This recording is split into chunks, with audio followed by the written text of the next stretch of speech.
মমতা বন্দ্যোপাধ্যায় ১৯০ বছরের ব্রিটিশ রাজকে নিয়ে প্রশংসায় পঞ্চমুখ।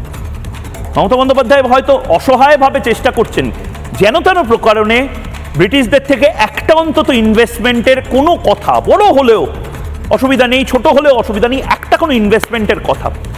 ব্রিটিশ এয়ারওয়েজ এত কিছুর পরেও ভাবুন, ব্রিটিশ রাজ এইসব নিয়ে আমরা কথা বলছি, একটা সময় এটা তো বাস্তব যে ব্রিটেনের ক্যাপিটাল সিটি ছিল কলকাতা, ভারতের।